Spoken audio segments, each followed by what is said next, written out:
Good morning, everyone. We're continuing here in the words of the RAMBAM in Hilchos Yesodei HaTorah. Today we are in Ois Zayin number 7. And as we mentioned yesterday, we're trying to get to the end of this particular chapter because it's not so much pertaining to what we want to learn from the halachas of the Rambam. Rather, it is the Rambam's dissertation on the astronomical world that is above in the heavens, to really show us just how great and vast the universe is that HaKadosh Baruch Hu gave us, and that itself is to fill us, as the Rambam said before, with the more that a person realizes the greatness of Hashem, the more they fall in love with HaKadosh Baruch Hu, and they are in awe of Hashem, and the more they will serve Him. So this is to instill this idea inside of us. And then he writes, Galgala chi atzma ein by lechaluka v'lo tzor mikol hatzoros ha'elu v'lo koichav. The ninth sphere itself has no division. It doesn't possess any shapes or any stars. Ela rather bechira kochavim shevagalgal hashmini hu sheyarei bekochavim. Rather, the larger stars are in the constellations of the eighth sphere, and they have the shapes of these forms, or forms that are resembling and similar to them, as we mentioned yesterday, the different shapes and forms that you will see in the skies. Fine. Now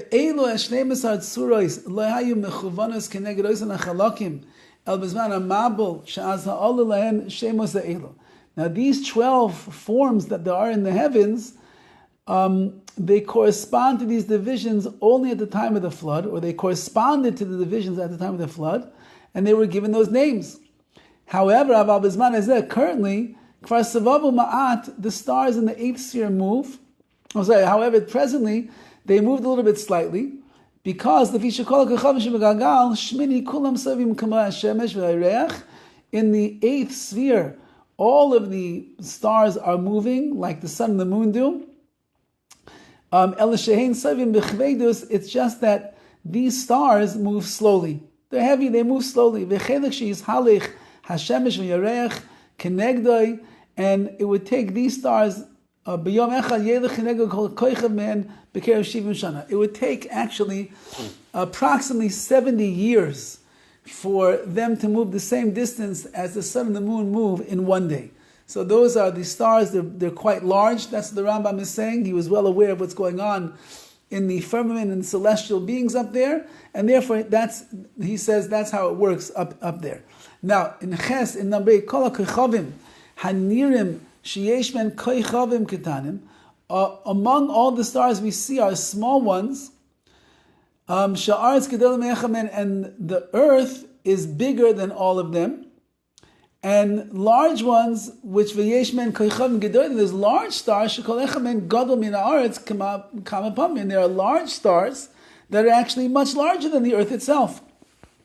V'aretz gedolim min hayareach, and the earth is bigger than the moon, kama arbaim pamim, 40 times larger than the earth.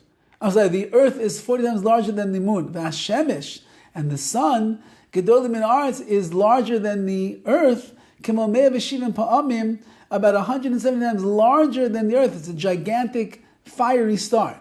Nimsa yireach echa misheishes alafim u'shmona me'os min hashemesh bekeruv. That means then that the moon is about 6,800th the size of the sun.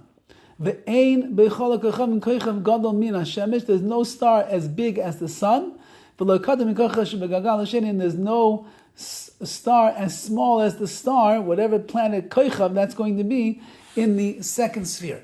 And therefore, says the Rambam, that's what's going on upstairs.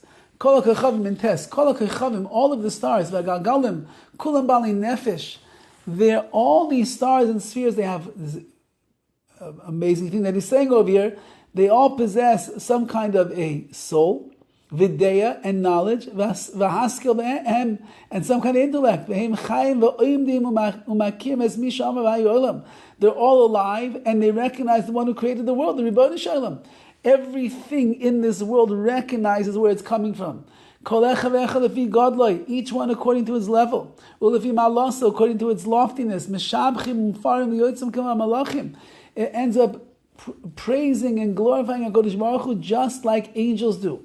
Ukeshem shemakir HaKadosh Baruch Hu, just like they're aware of HaKadosh Baruch Hu. Kach makir es atzman umakir es hamalachim shel ben. They also recognize themselves and the angels that are above of them. V'das ha'kechavim ha'gagal mi'uta midas hamalachim gedoyla midas b'nei adam. So you should know, the knowledge of the stars and the spheres is less than the knowledge of angels, but it's greater than that of man.